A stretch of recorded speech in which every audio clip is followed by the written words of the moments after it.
বন্ধুরা, আসসালামু আলাইকুম। আসলে খেলাধুলা আমাদের সন্তানদের জন্য একটা গুরুত্বপূর্ণ বিষয়। শিক্ষা যেমন আমাদের জন্য গুরুত্বপূর্ণ, তার পাশাপাশি খেলাধুলার কোনো বিকল্প নাই। আমরা আজকে উন্নত হচ্ছি, আমরা আমাদের আর্থসামাজিক উন্নয়ন ঘটতেছে, আমরা আধুনিক হচ্ছি, কিন্তু পাশাপাশি আমরা কিন্তু আমাদের সমাজে খেলাধুলা শরীর চর্চার মনোযোগ না থাকার কারণে আমরা শারীরিকভাবে কিন্তু অক্ষম হয়ে যাচ্ছি এবং আমরা কিন্তু আমাদের নানাবিধ অসুস্থতা আমরা লক্ষ্য করতেছি।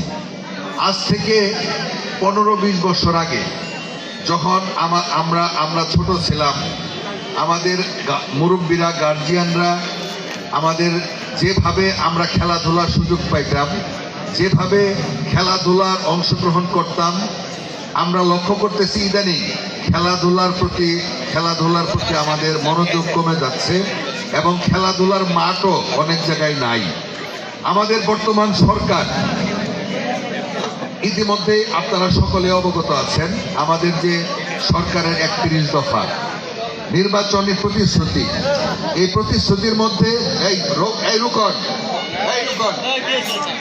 আকর্ষণ করানোর জন্য, উৎসাহিত করার জন্য আমাদের 31 দফার মধ্যে একটা অন্যতম দফা রয়েছে, যে দফায় আমাদের যুব সমাজ, তরুণ সমাজদেরকে শুধু শরীর চর্চা না, শুধুমাত্র অবসর কাটানোর জন্য না, খেলাধুলার আকর্ষিত করার জন্য, খেলাধুলায় পারদর্শী